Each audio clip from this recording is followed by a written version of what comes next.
ओम शांति। ब्रह्मा का जीवन संजय के कलम से हम पढ़ रहे हैं। बाबा हमें पढ़ा रहे हैं। शिव बाबा का वायदा था कि अंत तक पढ़ाऊंगा। तो ये भिन्न भिन्न विधियां ड्रामा में नूंधी हुई हैं। बाबा युक्ति रच लेते हैं बच्चों को पढ़ाने की। समय प्रमाण हमें इशारे मिल रहे हैं ब्रह्मा बाबा के जीवन द्वारा कि हमें कैसा बनना है। आज भ्राता जगदीश जी कह रहे हैं, साकार बाबा के जीवन में सभी ने सतत निरंतर ये बात निरपवाद रूप से देखी कि बाबा का समूचा जीवन एक बल एक भरोसे पर ही टिका था। शारीरिक बल, धन का बल, कानून का बल, सिफारिश का बल इत्यादि ये अनेक बल बहुत बार कठिनाई के समय काम नहीं भी आते। मित्र संबंधी, संगठन सभी पर भरोसा करके मनुष्य अपने जीवन को चलाता तो है, परंतु अंत तक जो अमोघ बल काम में आता है वो नैतिकता का बल, चरित्र का बल, रूहानियत का बल, आत्मविश्वास का बल और कर्म की महानता का बल ही होता है। दूसरे बल कई बार मनुष्य में अभिमान पैदा करते हैं और अभिमान से हानि अथवा असफलता भी होती है।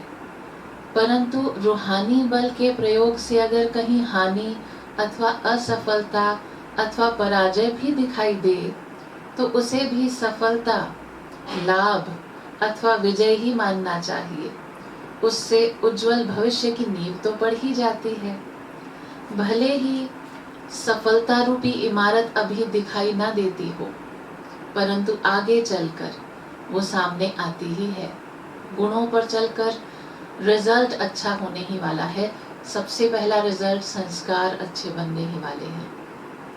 ऐसे ही एक शिव बाबा का ही भरोसा ऐसा है जो मनुष्य को गिरने से बचाए रखता है। जो उस सर्व समर्थ पर पूरा भरोसा करता है, उसके सिर पर लदा हुआ भार उसके सिर से उठ जाता है और उस भरोसे से ही उसकी भलाई होती है। ऐसा भरोसा करने वाला यदि सजग हो तो उसे सदा ईश्वरीय सहायता मिलती ही है। ऐसा हो नहीं सकता कि समय पर बल और बचाव की बजाय उसे धोखा मिले। इसे आजमा कर देखें। साकार बाबा के जीवन की सफलता का भी ये एक अचूक शस्त्र था, एक बल और एक भरोसा। इन दो पतवारों से ही जीवन नैया को पार करने की विधि तथा सिद्धि उन्होंने अपने प्रैक्टिकल उदाहरण से सिखाई। किसी के ईश्वरीय सेवा के कार्य क्षेत्र में यदि विघ्न आए या व्यक्तिगत जीवन में कोई संघर्ष आ जाए, संघर्ष उपस्थित हो, तो सादगी, सत्यता, सरलता, स्नेह, नैतिकता से जीवन व्यतीत करते हुए एक बल और एक भरोसा ये फॉर्मूला अपनाएं तो अवश्य सफलता मिलेगी। तो ये फॉर्मूला बाबा के जीवन से हमें आज मिला, एक बल और एक भरोसा। यूं बाबा के जीवन के विधि विधानों से अनगिनत प्रेरणाएं मिलती हैं, परंतु हम पहले ही बता आए हैं कि साधारण रूप द्वारा गुह्य भाषा में महावाक्य होने के कारण बहुत लोग उन महावाक्यों का मर्म समझ नहीं पाते। उसका एक कारण कई बार ये भी होता है कि उन्हें बाबा के किसी महावाक्य का प्रसंग ज्ञात नहीं होता। आखिर जब कभी कोई बात कही जाती है तब वो किसी प्रसंग में ही तो कही जाती है। यदि वह प्रसंग ही ना मालूम हो तो अलग अलग लोग उसका अलग अलग अभिप्राय अथवा अलग अलग अर्थ निकालेंगे। वे अर्थ नहीं, अटकलें होंगी, तुक्का होगा। इससे मर्म समझने की बात तो एक और रही, सुनने या पढ़ने वाले को भ्रांति भी हो सकती है और वो मार्ग से भटक भी सकता है। अतः प्रसंग को जानना बहुत ही आवश्यक है। कोई बात किस अवसर पर, किस परिस्थितियों में, किन गुण कर्म स्वभाव वालों को किस लक्ष्य से कही गई, ये बोध जरूरी है।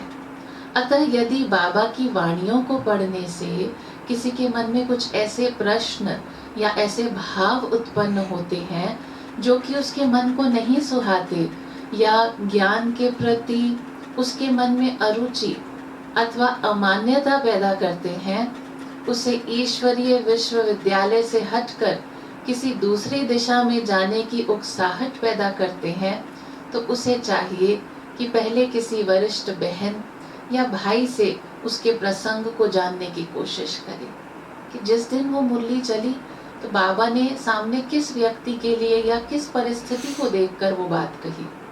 तो किसी वरिष्ठ बहन या भाई से उसके प्रसंग को जानने की कोशिश करें और उसके बाद ही ऐसा वैसा नकारात्मक संकल्प करें।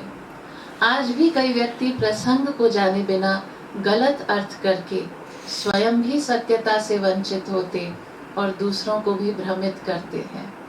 जो लोग बाबा के साथ रहे हैं, जिन्होंने सम्मुख मुरलियां सुनी हैं, जिन्हें सही प्रसंग ज्ञात है या जिन्हें दिव्य दृष्टि प्राप्त है, पहले निष्पक्ष भाव से प्रसंग को जान लें।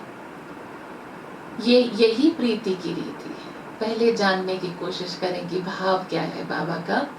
अपने मन के या किसी अन्य के बहकावे में आने से अपना बचाव करना भी तो आना चाहिए। जो बहकाता है उसे भी सामने लाना चाहिए ताकि वो भी प्रसंग को जानकर भ्रांति से निकल सके। हम प्यारे ब्रह्मा बाबा के श्रीमुख द्वारा ज्ञान अमृत का पान कर और अव्यक्त अनमोल महावाक्यों का अविनाशी धन ग्रहण कर स्वयं को धन्य धन्य करने का पुरुषार्थ तीव्र करें और इसके लिए सही प्रसंग को जानें। बाबा के प्रति हमारे यही श्रद्धा सुमन है। हमें जो भ्रांत करता हो उसे बड़ों के सामने लाकर उसका भी भला करें, यही वफादारी है। अटल निश्चय की ये निशानी है।